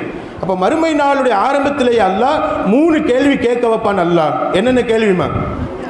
மன் ரப்புக்க, உன்னுடைய இறைவன் யார்? 2வது கேள்வி என்னம்மா? வமா தீனுக்க, மாஷா அல்லாஹ், உன்னுடைய மார்க்கம் என்ன? 3வது கேள்வி என்னம்மா? வமன் நபியுக்க, உன்னுடைய நபியார். இந்த 3 கேள்விக்கும் பதில் நமக்கு தெரியும். உங்கள் இறைவன் யார் சொல்லிடுவோம், எங்களுடைய இறைவன் அல்லாஹ். உங்கள் மார்க்கம் என்ன உடனே இப்போ சொல்லிடுவோம், இஸ்லாம் அப்படின்னு சொல்லிடுவோம். உங்கள் நபி யார் உடனே சொல்லிடுவோம், முஹம்மது ஸல்லல்லாஹு அலைஹி வஸல்லம் அப்படின்னு சொல்லிடுவோம். ஆனால் கபருக்குள்ளே வச்ச பின்னாடி தெரிஞ்ச கேள்வி தான், பதில் தெரியும், தெரிஞ்ச கேள்வி தான், தொண்டைக்குழி வரைக்கும் இருக்கும். அவங்க மலக்குமார் வந்து கேட்பாங்க, நாம் கரெக்டாக நல்லவங்களாக வாழ்ந்திருந்தால், அல்லாஹ்வுக்கு பிடித்தமான நபர்களாக வாழ்ந்திருந்தால் மட்டும் அந்த கபருக்குள்ள அந்த 3 கேள்விக்கு பதில் சொல்லுவோம். அப்படி அல்லாஹ்வுக்கு பிடித்தம் இல்லாமல் வாழ்ந்திருந்தா கண்டிப்பாக பாவியாக மரணமாக இருந்தா அல்லாஹ் நம்மளை பாதுகாக்க வேண்டும். அன்பு தாய்மார்களே, மரணமாகக்கூடிய நேரத்தில் அல்லாஹ்வுக்கு பிடித்தமான மக்களாக லா இலாஹ இல்லல்லாஹ் முஹம்மது ரசூலுல்லாஹ் என்ற கலிமாவோடு நம்ம மௌத்தாயி கபருக்குள்ளே நம்மளுடைய மறுமை நாளுடைய ஆரம்ப வீட்டில் நாம் வெற்றி பெறணும் இன்ஷா அல்லாஹ். நிச்சயமாக அந்த 3 கேள்விக்கு கபருக்குள்ள பதில் சொல்லிட்டோம். அந்த நல்ல மக்களாக வாழ்ந்து நம்ம அந்த 3 கேள்விக்கு பதில் சொல்லிட்டா கபரு சொர்க்க பூஞ்சோலையாக மாறிடும், இல்லை அந்த கபரு நரக படுகொலியாக மாறிவிடும். ஸல்லல்லாஹு அலைஹி வஸல்லம் சொல்லுவாங்க. அன்பு தாய்மார்களே, ஒன்று அந்த முதல் தங்குமிடமாகிய கபரு சொர்க்கத்தின் பூஞ்சோலைகளில் ஒரு பூஞ்சோலை. நிச்சயமாக ரவுதத்தும் மின் ரியாதில் ஜன்னா அவ் ஹுஃப்ரத்தும் மின் ஹுஃபரின் நார். நரகத்தினுடைய இன்னொன்று நரகத்தினுடைய படுகொலி. அன்பு தாய்மார்களே, அப்போ அந்த கபருக்குள்ள வச்ச உடனே அந்த மலக்குமார் நம்மகிட்ட 2 இடத்தை காட்டுவாங்க. நம்ம வீடு 2 இடத்துல இருக்கு. நமக்கு வீடு எத்தனை இடத்துல இருக்குமா? அப்போ இந்த உலகத்தில் உள்ள வீடு இது வீடே கிடையாது. இந்த உலகத்தில் உள்ள வீடு அழிஞ்சு போய்விடும். இந்த உலகத்தில் உள்ள வீடு வாசல் அழிஞ்சு போய்விடும். சொத்து சுகம் அழிஞ்சு போய்விடும். நமக்கு 2 இடத்துல வீடு இருக்கு. அதுதான் நிரந்தரமான வீடு, அழிவில்லாத வீடு, முடிவில்லாத வீடு. அன்பு தாய்மார்களே, இந்த உலகம் என்பது அழியக்கூடியது. இந்த உலகத்தில் உள்ள எல்லாம் அழியக்கூடியது. கரிசால்னா வைக்கிறோம், அது எவ்வளோ நாள் தாங்கும்? கரிசால்னா 2 நாளைக்கு நம்ம ஃப்ரிட்ஜில் வச்சுக்கிட்டே இருக்கலாம். ஏமா ஃப்ரிட்ஜில் வைக்க அது வாட்டுக்கு இருக்கும் நாம் நினைக்கிறோம். ஆனால் இன்றைக்கி என்ன சொல்கிறாங்க தெரியுமாம்மா? ஃப்ரிட்ஜில் ஒரு நாள் வச்சு நீங்கள் மறுநாள் யூஸ் பண்ணால் அதில் அதாவது கிருமிகள் உருவாகிடுதான். அப்போ நீங்கள் என்ன சொல்ல வர்றாங்கன்னா, நிறைய வியாதிகளுக்கு காரணமே ஃப்ரிட்ஜில் வச்சு சாப்பிட்றது தான். அன்பு தாய்மார்களே, அப்போ என்ன அர்த்தம் அப்படின்னு சொன்னால், கெட்டு போகக்கூடிய ஒரு விஷயத்தை கெட்ட வாடை வராமல் இருக்கிறதுக்காக வேண்டி, கெட்ட தன்மை வராமல் இருக்கிறதுக்காக வேண்டி அது கெட்டுருச்சு, அசல் கெட்டுருச்சு, ஆனால் வாடை வராது, கெட்ட ருசி மாறாது, கெட்டதை மாறாது. இதுக்காக ஃப்ரிட்ஜில் வைக்கிறோம். அன்பு தாய்மார்களே, என்னென்ன இருக்குதோ இந்த உலகத்தில் உள்ள அனைத்து பொருட்களுமே அது ஒரு நாள் குறிப்பிடப்பட்டது. அழிஞ்சே போகும், அழிஞ்சே தீரும், நிரந்தரம் கிடையாது. எந்த பொருளுக்கும் நிரந்தரம் கிடையாது. இந்த உலகத்தில் உள்ள அனைத்தும் அழிந்து போகும். அழியாத ஒரு உலகம் இருக்குதுன்னு சொன்னால் அது எந்த உலகம்மா? மறு உலகம். அந்த மறு உலகம் தான் அதுக்கு அழிவென்பதே கிடையாது. நிச்சயமாக அந்த மறு உலகத்தில் அல்லாஹ் 2 இடத்துல நமக்கு வீடு வச்சிருக்கிறான். நம்ம பேரில் வீடு இருக்கு, இப்பவும் நம்ம பேரில் வீடு இருக்கு. அன்பு தாய்மலை, எந்தெந்த இடமா? ஒன்று சொர்க்கத்தில், இன்னொன்று நரகத்தில். ஒரு வீடு சொர்க்கத்தில், ஒரு வீடு நரகத்தில். நாம் நல்லவங்களாக இருந்தால் கபருக்குள் வச்ச உடனே சொர்க்கத்தில் உள்ள வீட்டை அல்லாஹ் நமக்கு காண்பிப்பான். இதோ பார், பெருமானார் ஸல்லல்லாஹு அலைஹி ஹதீஸில் சொல்கிறாங்க, மிஷ்காத் ஷெரீஃபில் வருகிறது. அன்பு தாய்மார்களே, அல்லாஹ் சொல்வானாம், மலக்குமார்கிட்ட சொல்வான், காட்ட சொல்வானாம், மலக்குமார்களே அவனுக்கு காட்டுங்க என்பதாக சொல்வானாம். அல்லாஹ் நம்மள்கிட்ட மலக்குமார்களை விட்டு காட்ட சொல்வான், சொர்க்கத்தில் உள்ள வீட்டை காட்டுங்க என்பதாக சொல்வான். அப்போ மலக்குமார்கள் சொல்வான், இங்கே பாருங்க, உங்கள் வீடு சொர்க்கத்தில் இருக்கிற வீட்டை பாருங்க. நம்ம பார்ப்போம், ஆஹா எவ்வளோ அழகாக இருக்கு, எவ்வளோ பிரகாசமாக இருக்கு, நம்ம இந்த வீட்டுக்கு போக போகிறோமோ என்பதாக நாம் நினைப்போம். சரி, இடது பக்கமாக திரும்ப அப்படிம்பாங்க மலக்குமார்கள். இடது பக்கமாக திரும்பி பார்ப்போம், பார்த்தா நரகத்தில் உள்ள வீடு காட்டப்படும். நீ சொர்க்கத்துக்கு போகக்கூடிய நபராக இருந்த நீ கலிமா சொல்லியிருந்தாய், முஸ்லீமாக இருந்தாய், லா இலாஹ இல்லல்லாஹ்ங்கிற கலிமா சொல்லியிருந்தாய், ஆனால் குடித்தாய், ஆனால் களவு செய்தாய், பாவம் செய்தாய், அல்லாஹ்வுக்கு மாறு செய்தாய். எனவே சொர்க்கத்துள்ள உள்ள ஓ வீட்டுக்கு போகிறதுக்கு பகரமா இந்த நரகத்தில் உள்ள வீட்டுக்கு நீ போகிறாய். உனக்கு அங்கே ஒரு வீடு, இங்கே ஒரு வீடு, அந்த வீடு கேன்சல் ஆகிடும், அது அப்படியே இருக்கும். இந்த வீட்டுக்கு நீ போகிற என்பதாக மலக்குமார்கள் சொல்லுவாங்களாம். நாம் நல்லவங்களாக இருந்தால் முதல்ல என்ன செய்வாங்க, நரகத்தின் வீட்டை காமிப்பாங்க மலக்குமார்கள். இங்கே பாருங்க, நரகத்தில் உங்கள் வீடு இருக்கு, இந்த வீடு இதை பார்த்துட்டீங்களா அப்படிங்கிறது திரும்ப வலது பக்கம் திரும்புங்க அப்படிமா. வலது பக்கம் திரும்பி பார்ப்போம், சொர்க்கத்தில் உள்ள வீடு தெரியும். நல்லடியார்களுக்கு சொல்லுவாங்க மலக்குமார்கள், இதோ பாருங்க, நரகத்துக்கு போக வேண்டிய நீங்கள் நரகத்துக்கு போயிருப்பீங்க. பாவங்கள் செஞ்சிருந்தால், தொழுகாமல் இருந்திருந்தால், நோன்பு வைக்காமல் இருந்திருந்தால், தப்பு தவறு செய்திருந்தால் கண்டிப்பாக நீங்கள் நரகத்துக்கு போயிருப்பீங்க. ஆனால் நீங்கள் சொர்க்கத்துக்கு போக வேண்டிய, சொர்க்கத்தை பெற வேண்டிய காரியங்களை செய்ததுனால, சொர்க்கத்தினுடைய காரியங்களை அமல்களை செய்ததுனால உங்கள் வீட்டுக்கு போக போகிறீங்க. ஹும் ஃபீ அன்தும் ஃபீஹா ஹாலிதூன், நீங்கள் அந்த சொர்க்கத்தில் நிரந்தரமாக இருக்க போகிறீங்க. நிரந்தரமானது. சொர்க்கத்தில் அழிவே கிடையாது. எந்த பொருளும் கெட்டு போகாது, எந்த சால்னாவும் கெட்டு போகாது, எந்த பழமும் கெட்டு போகாது. அன்பு தாய்மார்களே, மாம்பழம் கொஞ்ச நாளைக்கு வெளியில் வச்சிருந்தா கெட்டு போகும், அழுகி போகும். ஃப்ரிட்ஜில் வச்சாலும் வெம்பி போகும், ஃப்ரிட்ஜில் வச்சாலும் வெம்பி போகும். ஏன்? எலுமிச்சம்பழத்தை பாருங்களேன், மஞ்சேர்னு பழம் மாதிரி வெளியில் வச்சிருக்கோம், 2 நாள் கழிச்சு பார்த்தா காஞ்சு போயிடும். சரி, ஃப்ரிட்ஜில் வச்சு பாதுகாக்கலாம், ஒரு 4 நாள் கழிச்சு பார்த்தா அப்படி வெம்பி போயிடும், அப்படி அழுகி போயிடும் ஃப்ரிட்ஜில் வச்சிருந்தோம்னு சொன்னா. அன்பு தாய், எல்லா பொருளும் கிடக்கூடியது, அனைத்தும் அழியக்கூடியது இந்த உலகத்தில். ஆனால் அங்கே ஒரு பழம் இருக்கும், எத்தனை நாள் ஆனாலும் கிடையாது. கடிச்சிட்டு கீழே போடுவோம், கடிச்சு சாப்பிட்டுட்டு கீழே போடுவோம், திரும்ப அது பழமாக மாறிடும். அன்பு எதுவும் அங்கே கழிவு கிடையாது. ஏமா, நம்ம சாப்பிடக்கூடிய சாப்பாட்டுக்கு கூட, வயிற்றுக்குள்ளே போகக்கூடிய உணவுக்கு கூட கழிவு இல்லை, அதுக்கு கழிவு இல்லை. அப்படி நம்ம உடம்புல ஹெல்த்தாக மாறிவிடும். அன்பு தாய்மார்களே, அங்கே டாய்லெட் கிடையாது, அங்கே பீஷாப் கிடையாது. எங்கம்மா? சொர்க்கத்தில் சிறுநீர் கழிக்கிறதுக்கு அங்கே இடம் இல்லை, மலம் கழிக்கிறதுக்கு அங்கே இடம் இல்லை. அப்போ என்ன அர்த்தம்? முன்னாடி நான் உங்களுக்கு சொல்லியிருக்கிறேன் அன்பு தாய்மார்களே. அப்போ சொர்க்கத்துக்குள்ளே என்ன நடக்கும்? சாப்பிட்டது பூரா ஆண்டு ஒரு ஏப்பம் விடுவோம், அந்த ஏப்பத்தில் எல்லாம் செரிமானமாயிரும், ஏப்பத்தில் எல்லாம் செரிமானமாயிரும். அன்பு தாய்மார்களே, சாப்பிட்ட உடனே ஏப்பம் வந்தால், நம்ம இந்த உலகத்தில் ஏப்பம் விட்ட வீசும், வயிற்றுக்குள்ளே போன உடனே பிரியாணி சாப்பிட்றோம், ஏப்பம் விடுறோம், வெள்ளைப்பூடு சாப்பிட்றோம், ஏப்பம் விடுறோம், அன்பு வீசும், அந்த நாத்தம் அடிக்கும். ஆனால் சொர்க்கத்துக்குள்ளே நம்ம ஏப்ப விட்டா எந்த விதமான கெட்ட வாடையும் வராது, கஸ்தூரி மனம் மணக்கும். அந்த ஏப்பத்தில் அப்படி செரிமானமாகிரும். அன்பு தாய்மார்கள், அப்போ இவ்வளவு அற்புதமான ஒரு உலகம் தான் மறு உலகம். அங்கே சொர்க்கம் இருக்கிறது, அங்கே நரகம் இருக்கிறது. இந்த மறுமை நாளை கொண்டு என்ன செய்யணும்? நம்ம ஈமான் கொள்ளணும். இப்போ மறுமை நாளை கொண்டு எப்படி ஈமான் கொள்ளணும்? அன்பு தாய்மார்களே, அதற்கும் ஒரு 12 விதமாக நமக்கு சொல்லுவாங்க. ஒன்றாவது, இந்த உலகம் ஒரு நாள் முடிந்துவிடும், அழிந்துவிடும். இது நிரந்தரமான உலகம் இல்லை.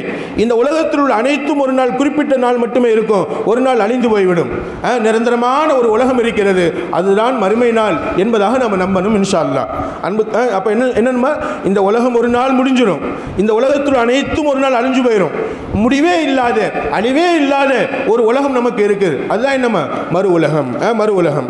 ரெண்டாவது, இந்த உலகம் முடிந்தவுடன் நிச்சயமாக அல்லாஹ் என்ன செய்வாமா? மீண்டும் அல்லாஹ் எழுப்புவான். இந்த உலகம் முடிந்தவுடன் கபருக்குள்ள நாம இருப்போம். கபருக்குள்ள இருக்கும்போது கபரு உண்மைன்னு நம்பணும், கபரு உண்மைன்னு நம்பணும். கபரில் அதாபு செய்யப்படும். நம்மளையெல்லாம் வைத்த உடனே கபர் என்ன செய்யுமாமா? கபர் என்ன செய்யும்? கேள்விப்பட்டிருக்கீங்களாமா? கபர் நெருக்குமா? கபர் நெருக்குமா? என்னையும் நெருக்கும், உங்களையும், எல்லாரையும் நெருக்கும், எல்லாரையும் நெருக்கும்.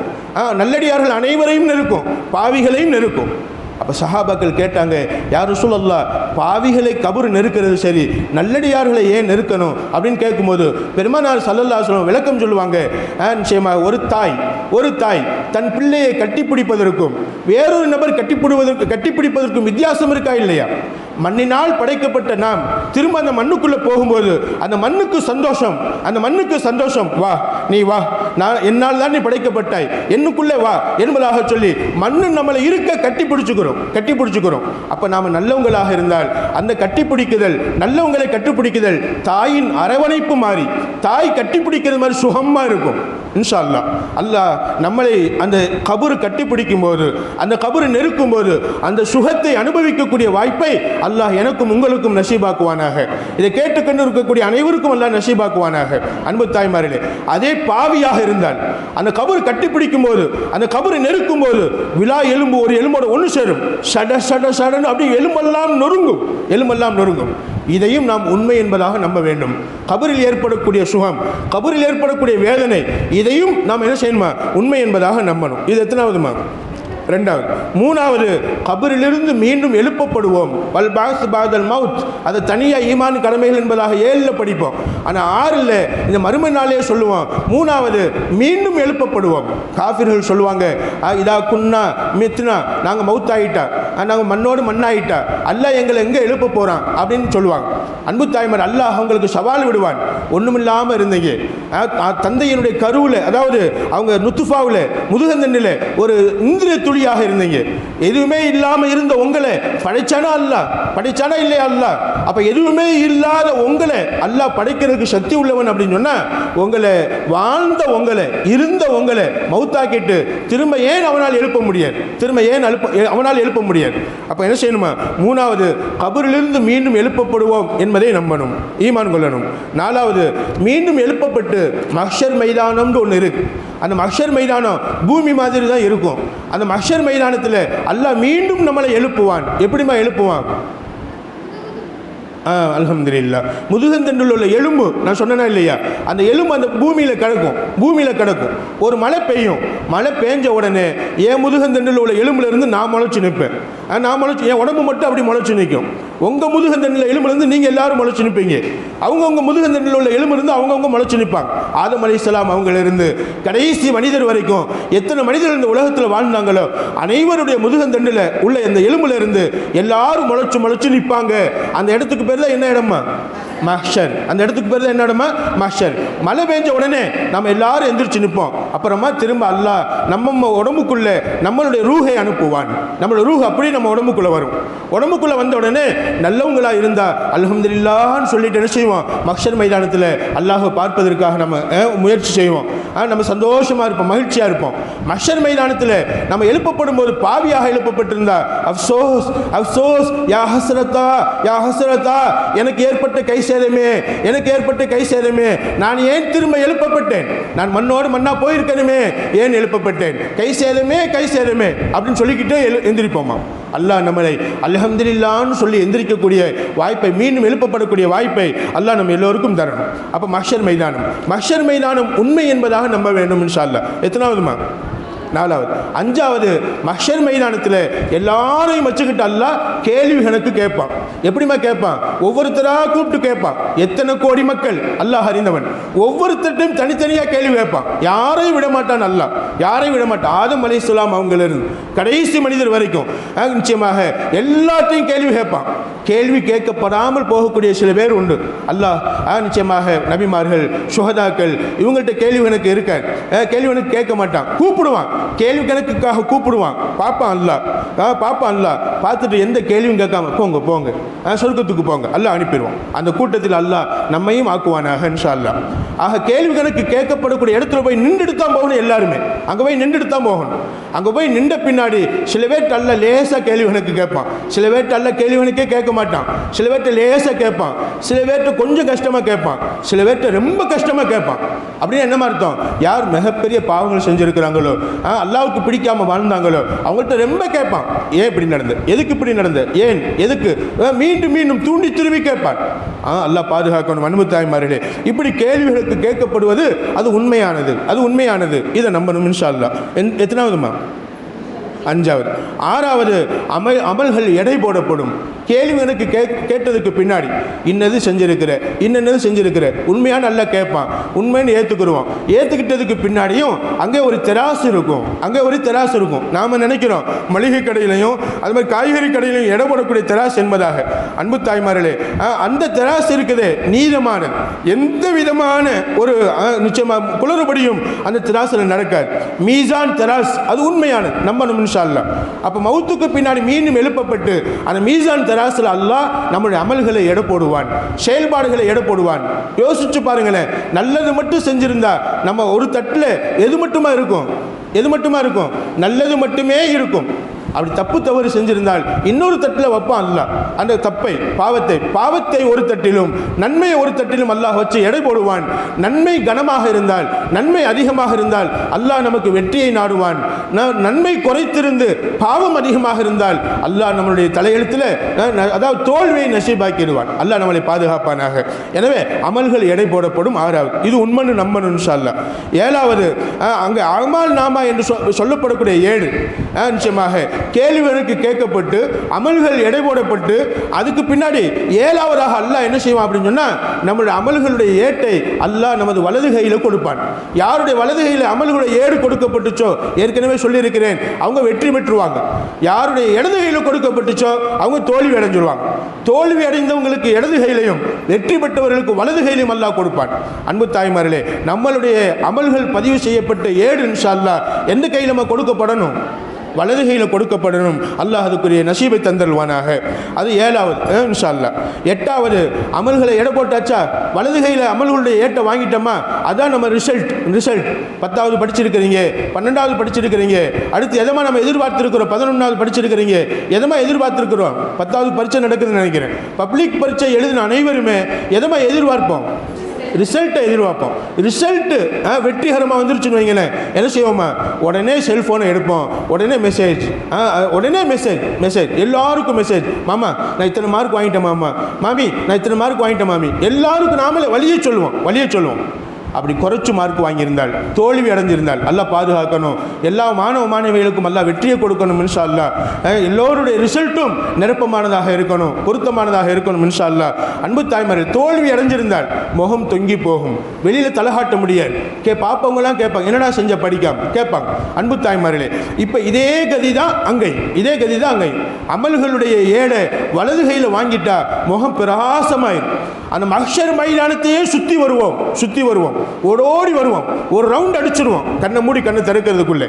ரவுண்ட் அடிச்சு வந்த பின்னாடி அல்லாஹ் சொல்வான், போங்க சிராத்துல் முஸ்தகீம் பாலத்தை கடந்து சொர்க்கத்துக்கு போங்க என்பதாக சொல்லிடுவான். அன்பு தாய்மார்களே, நிச்சயமாக அப்போ என்ன செய்வாங்கம்மா, அந்த அமல் நாம ஏற்ற கொண்டுகிட்டு எங்கே போவோம்மா, சிராத்துல் முஸ்தகீம் பாலத்துக்கு போவோம். நாம் நல்லவங்களாக இருந்தால், கெட்டவங்களாக இருந்தால் ஈமான் இருக்கிறதுனால நாமளும் சிராத்துல் முஸ்தகீம் பாலத்துக்கு போயிடுவோம். அல்லாஹ் நம்மளை நல்லவங்களாக ஆக்கணும் இன்ஷா அல்லாஹ். கெட்டவங்களும் அந்த சிராத்துல் முஸ்தகீம் பாலம் வரைக்கும் போவாங்க. ஏற்கனவே சொல்லியிருக்கிறேன் அன்பு தாய்மார்களே, சிராத்துல் முஸ்தகீம் பாலத்தை கடந்தால் தான் சொர்க்கம் போக முடியும். அது எத்தனாவதுமா, 8வது. சிராத்துல் முஸ்தகீம் பாலம் அது உண்மையானது, இதை நம்ம நம்பணும். இது மறுமை நாளை கொண்டு ஈமான் கொள்வதில் ஒரு பகுதி. நிச்சயமாக சிராத்துல் முஸ்தகீம் பாலமா, அப்படி ஒரு பாலம் இருக்குமா, முடிய விட கூர்மையானதா, இது என்ன அதிசயமா இருக்கு. சந்தேகம் நம்ம உள்ளத்தில் வரவே கூடாது, மூளையில் வரவே கூடாது. அன்பு தாய்மார், சந்தேகம் வந்துச்சுன்னு சொன்னா நம்மள்கிட்ட ஈமான் இல்லை என்பதாக அர்த்தம். எனவே சிராத்துல் முஸ்தகீம் பாலத்துக்கு போவோம். அங்கே போன பின்னாடி நம்ம வலது கையில் வாங்கியிருந்தா அந்த ரிசல்ட்டை கொண்டுகிட்டு கண் சிமிட்ட நேரத்தில் அடுத்த கரைக்கு போயிடுவோம். அன்பு தாய்மார்களே, அப்படி இடது கையில் வாங்கியிருந்தா, அப்படி இருந்தும் சிராத்துல் முஸ்தகீம் பாலத்தில் கடக்கிறதுக்கு காலை வைப்போம், தடுமாறி உள்ள விழுந்துருவோம். அல்லாஹ் நம்மளை பாதுகாக்க வேண்டும். அல்லாஹ் நமது கால்களை சிராத்துல் முஸ்தகீம் பாலத்தில் உறுதியாக்கி வைப்பானாக இன்ஷா அல்லாஹ். கண் சிமிட்ட நேரத்தில் அந்த சிராத்துல் முஸ்தகீம் பாலத்தை கடப்பதற்கு அல்லாஹ் நல்லுதவி செய்வானாக. எனவே அந்த மறுமை நாளை கொண்டு ஈமான் கொள்ளணுங்கிற பாடத்தில் 5வது பாடத்தில் 8வது விஷயம் சிராத்துல் முஸ்தகீம் பாலம் உண்மையானது என்பதாக நம்பணும். 9வது என்னமா, சிராத்துல் முஸ்தகீம் பாலத்தை கடந்துட்டோம், அதுக்கப்புறம் என்னமா இருக்கும், பெருமானார் ஸல்லல்லாஹு அலைஹி வஸல்லம் அவங்க கௌசர் என்ற தொட்டியில் உட்கார்ந்துருப்பாங்க. கௌசர் என்ற தொட்டியில் என்ன செஞ்சுருப்பாங்கம்மா, உட்கார்ந்துருப்பாங்க. அந்த கௌசர் என்ற தொட்டி உண்மையானது, அது நம்ம உம்மத்துக்காகவே அல்லாஹ் தந்தது. எல்லா உம்மத்து தண்ணி வாங்கி குடிப்பாங்க. ஆனால் குறிப்பாக நம்ம உம்மத்துக்காக பெருமானார் ஸல்லல்லாஹு அலைஹி வஸல்லம் தண்ணியை மெத்தி கொடுப்பாங்க இன்ஷா அல்லாஹ். அல்லாஹ் அந்த பாக்கியத்தையும் அல்லாஹ் நமக்கு தந்தரலட்டும் இன்ஷா அல்லாஹ். கௌசர் தடாகத்தில் அந்த தொட்டியில் நபி ஸல்லல்லாஹு அலைஹி வஸல்லம் கையால் தண்ணி வாங்கி குடிச்சிட்டா நிச்சயமாக அப்போ சஹாபா, நான் சொன்னிருக்கேன்னு நினைக்கிறேன், சஹாபாக்கள் கேட்பாங்க, யார் ரசூலுல்லாஹ் அவ்வளோ பெரிய கூட்டத்தில் உங்கள் உம்மத்து தான் அப்படிங்கிறத எப்படி அறிஞ்சுக்குருவீங்க, எப்படிமா தெரிஞ்சுக்குருவாங்க? மாஷா அல்லாஹ். ஒழு செஞ்சவங்களுடைய கை கால் முகம் இதெல்லாம் என்ன செய்யுமா, அப்படி பிரகாசமாக இருக்கும். இப்படி பெருமானார் ஸல்லல்லாஹு அலைஹி வஸல்லம் அவங்களால் அடையாளம் கண்டுகொள்ளப்பட்டு அவங்க கையால் இந்த தண்ணீரை வாங்கி குடிச்சு என்ன செய்யணுமா, நம்ம சொர்க்கத்துக்கு போகணும் இன்ஷா அல்லாஹ்.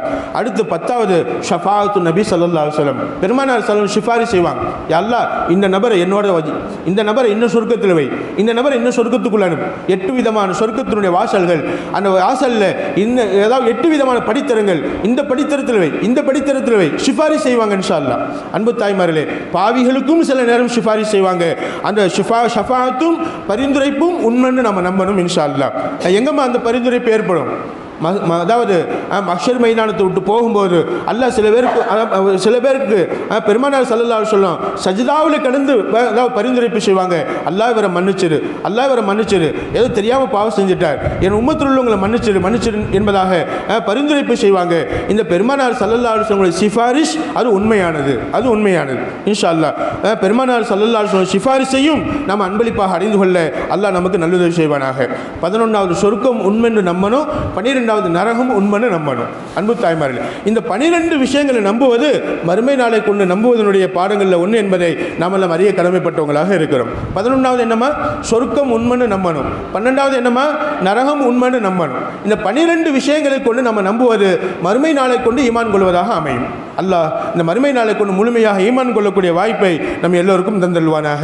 அல்லாஹ் சொல்கிறான், வயக்கூலுல் இன்சானு இதா மித்து, அதாவது நான் மௌத்தாகிட்டா, லசௌஃப உஹ்ரஜு ஹய்யா, நான் மௌத்தாயிட்டா மீண்டும் எழுப்பப்படுவேனா என்பதாக மனிதன் சொல்கிறான். அவலா எதுக்குற இன்சானு, நிச்சயமாக அந்த மனிதன் சிந்திக்கட்டும், அவன் முதல்ல எப்படி இருந்தான், அவனை எப்படி படைச்சோம் என்பதை சிந்திக்கட்டும் என்பதாக அல்லாஹ் ஒரு ஆயத்தில் கேட்பான். இன்னொரு ஆயத்தில் அல்லாஹ் சொல்லுவான், ஏன் உங்களை அல்லாஹ் மீண்டும் எழுப்ப மாட்டான்? யுஹ்ரிஜுல் ஹய்ய மினல் மய்யித்தி வ மினல் மய்யித், அதாவது யுஹ்ரிஜுல் மய்யித்த மினல் ஹய்யி வ யுஹ்யில் அர்த பஅத மௌத்திஹா வ கதாலிக துஹ்ரஜூன். அல்லாஹ் குர்ஆனில் சொல்லி காட்டுவான், யுஹ்ரிஜுல் ஹய்ய மினல் மய்யித்தி, மையித்தான ஒன்றிலிருந்து உயிருடன் உள்ளதை அல்லாஹ் படைக்குகிறான், வெளியாக்குகிறான். என்னமா அது? முட்டைக்குள்ள இருந்து கோழி குஞ்சை வர வைக்கிறான். யுஹ்ரிஜுல் மய்யித்த மினல் ஹய், உயிர் உள்ளதிலிருந்து மௌத்தானதை வெளியாக்குகிறான். மௌத்தானது என்னமா? முட்டை. அதான் கோழிகளிலிருந்து முட்டை வருது, முட்டையிலிருந்து கோழி வருது. குழம்பு தாம்மா அன்பு தாய்மார்களே. அப்போ உயிருள்ளதிலிருந்து மையத்தை வெளியாக்குவதும் மையத்தானதிலிருந்து உயிருள்ளதை வெளியாக்குவதும் அது யாருடைய செயலுமா? அல்லாஹுடைய செயல். இதையெல்லாம் பார்த்து சிந்திச்சு பாருங்களேன். முட்டைக்குள்ள ஒன்றுமே இல்லை, வெறும் கருதான் இருக்கு. அந்த கருவில் அல்லாஹ் எப்படி கோழி குஞ்சை உருவாக்கி அந்த கோழி குஞ்சு முட்டையை உடைச்சிக்கிட்டு வெளியில் வருது, முட்டையை உடைச்சிக்கிட்டு வெளியில் வருது. இதை செய்வது யார்? அந்த கோழி தாய் கோழியா? கிடையவே கிடையாது, அல்லாஹ். அப்போ முட்டையிலிருந்து கோழியை உருவாக்குறவன், கோழியின் வயிற்றிலிருந்து முட்டையை கொண்டு வருபவன், இதெல்லாம் யார்? அல்லாஹ் தானே. ஒன்றுமில்லாத உங்களை தாயின் கருவறையில் உருவாக்கினவன், தாயின் கருவறையிலிருந்து உங்களை உருவாக்கி பிறக்க செய்து உங்களிலிருந்து இன்னொரு குழந்தையை உருவாக்குபவன், இதெல்லாம் யார்? அல்லாஹ் தானே. இதை சிந்திச்சு பாருங்க. இப்படி செய்யக்கூடிய அல்லாஹ்வுக்கு ஏன் நீங்க மௌத்தான பின்னாடி திரும்ப எழுப்ப முடியாது? இதை அல்லாஹ் குர்ஆனில் சொல்லி காட்டுவான். எனவே மறுமை நாளை கொண்டு முழுசா நம்பணும். இப்ராஹிம் அலைஹிஸ்ஸலாம் அல்லாஹ் கேட்டாங்க, வஇது கால இப்ராஹிம் ரப்பி அரினி கைஃப துஹ்யில் மௌத்தா. இப்ராஹிம் அலைஹிஸ்ஸலாம் கேட்டாங்க, இறைவா எனக்கு என் கண்ணால காமி, நான் கண்ணால பார்க்கணும், நீ எப்படி மௌத்தானவங்களை உயிர் கொடுக்குகிறாய்? அப்ப அல்லாஹ் சொன்னான், ஃபஹுத் அர்பஅத மினத் தொய்ர், பறவைகளிலிருந்து 4 விதமான பறவைகளை பிடிச்சுக்கங்க. அது என்னென்ன பறவை என்பது கருத்து வேறுபாடுகள் உண்டு. அன்பு தாய்மலை, காக்கா, கோழி, மயில், இது மாதிரி 4 விதமான புறா, 4 விதமான வேற பறவைகள், 4 விதமான வேற பறவைகள். அந்த 4 விதமான பறவைகளை பிடிங்க, அந்த பறவைகளை அருங்க, தோலை உரிங்க, துண்டா வெட்டுங்க. 4 பறவைகளுடைய கரியையும் தோலையும் ஒன்னா சேருங்க. ஒன்னா சேர்த்து 4 பகுதியில் கண்ணு கட்டுற தூரம் 4 மலைகளுடைய பகுதியில் இந்த பக்கம் வலது பக்கம் இடது பக்கம் முன்னாடி பின்னாடி கொஞ்சம் கொஞ்சமாக பிரித்து வச்சுட்டு வாங்க. நடுவில் வந்து நின்றுக்கங்க. நடுவில் வந்து நின்றுக்கிட்டு அதை அலைங்க. தீனக்க சாயா, அழைத்த உடனே 4 பறவைகளுமே ஒன்று சேர்ப்பதை நீங்கள் பார்ப்பீங்க. இப்ராஹிம் அலைஹிஸ்ஸலாம் செஞ்சாங்க. 4 பறவைகளை பிடிச்சாங்க, துண்டா வெட்டினாங்க. வெட்டி அந்த எல்லா கறியும் ஒன்றா கலந்து 4 மலைகளுடைய பகுதியில் வச்சுட்டு கூப்பிட்டாங்க. அந்த 4 பறவைகளுடைய கறியும் ஒன்னோட பறந்து போய் சேருகிறது, ஒன்னோட சேருகிறது, தோலோடு சேருகிறது, எலும்போடு சேருகிறது, கரியோடு சேருகிறது. எல்லாம் ஒன்று சேர்ந்து 4ம் உயிர் பெற்று இப்ராஹிம் அலைஹிஸ்ஸலாம் அவங்களுக்கு முன்னாடி வந்து நின்றுச்சு. சொன்னாங்க, சுபஹானல்லாஹ், அல்லாஹ் நீ ரொம்ப பரிசுத்தமானவன், உன் ஆற்றல் ரொம்ப பெருசு. அல்லாஹ் உன்னுடைய சக்தி என்னன்னு விளங்கி கொண்டு உன்னை மீண்டும் நான் நேசிக்கணும், உன் மீது அனுபவிக்கணும், இதற்காகத்தான் கேட்டேன் அல்லாஹ், நான் சந்தேகத்தில் கேட்கல என்பதை இப்ராஹிம் அலைஹிஸ்ஸலாம் சொல்லுவாங்க. எனவே அன்பு தாய்மார்களே, இப்படி எல்லாத்துக்கும் ஆற்றல் பெற்றவன் அல்லாஹ், இதை நாம் என்ன செய்யணுமா? கண்டிப்பாக நம்ம ஈமான் கொள்ள வேண்டும். பெருமானார் ஸல்லல்லாஹு சொல்லுவாங்க, லா யூமினு அஹதுக்கும் ஹத்தா யூமின பிஅர்பைன், 4 விஷயங்களுக்கு கொண்டு ஈமான் கொள்ற வரைக்கும் நீங்க ஈமான் உள்ளவங்க ஆக முடியாது. ஒன்றாவது லா இலாஹ இல்லல்லாஹ் முஹம்மது ரசூலுல்லாஹ், அல்லாஹ் தான் வணக்கத்திற்குரியவன், முஹம்மது நபி ஸல்லல்லாஹு அலைஹி வஸல்லம் அவங்க அல்லாஹ்வுடைய திருத்தூதராக இருக்கிறாங்க அப்படின்னு ஈமான் கொள்ளணும். இரண்டாவது வயூமினு பில் மவுத், எல்லோருக்கும் மவுத் உண்டு என்பதாக நம்பணும். அதை நம்பணும், மவுத்தை கொண்டு ஈமான் கொள்ளணும். மூணாவது வபில் பாஸி பாதல் மவுத், மவுத்துக்கு பின்னாடி மீண்டும் எழுப்பப்படுவோம், மறுமை நாளை கொண்டு ஈமான் கொள்ளணும். நாலாவது விதியை கொண்டு ஈமான் கொள்ளணும் என்பதாக சொல்லுவாங்க. 4 விஷயங்கள் என்னென்னமா? ஒன்றாவது லா இலாஹ இல்லல்லாஹ் முஹம்மது ரசூலுல்லாஹ்னு சொல்லி ஈமான் கொள்ளணும். ரெண்டாவது என்னம்மா? மவுத்தை கொண்டு ஈமான் கொள்ளணும். மூணாவது என்னம்மா? மவுத்துக்கு பின்னாடி மீண்டும் எழுப்பப்படுவோன்னு சொல்லி ஈமான் கொள்ளணும். நாலாவது என்னம்மா? விதியை கொண்டு ஈமான் கொள்ளணும். இன்ஷா அல்லாஹ் நாளைய தலைப்பு விதியை பற்றிய தலைப்பு. இன்ஷா அல்லாஹ் விதினா என்ன, விதியினுடைய விவரங்கள் என்னென்ன, இதை பற்றி இன்ஷா அல்லாஹ் நாளைய பாடமாக நாம் பார்ப்போம். வல்லல்லாஹு சுப்ஹானஹு வ தஆலா என்னென்ன பாடங்களை ஈமான் இஸ்லாமுடைய பாடமாக நாம் கற்று வருகிறோமோ, நாம் தெரிந்து வருகிறோமோ, அனைத்து பாடங்களையும் திறம்பட மனதில் வைத்து ஈமான் இஸ்லாத்தில் முழுமையாக வாழ்வதற்கு இன்ஷா அல்லாஹ் சொல்லக்கூடிய எனக்கும் கேட்கக்கூடிய நம் எல்லோருக்கும் அல்லாஹ் நசீபாக்கி தந்தல்வானாக, அதன்படி நடக்கக்கூடிய வாய்ப்பை தந்தல்வானாக என துஆ செய்தவனாக நான் என்னுடைய இந்த உரையை நிறைவு செய்கிறேன். வாஹிரு தாவானா அல்ஹம்துலில்லாஹி ரப்பில் ஆலமீன். அஸ்ஸலாமு அலைக்கும் வரஹ்மத்துல்லாஹி வபரகாத்துஹு.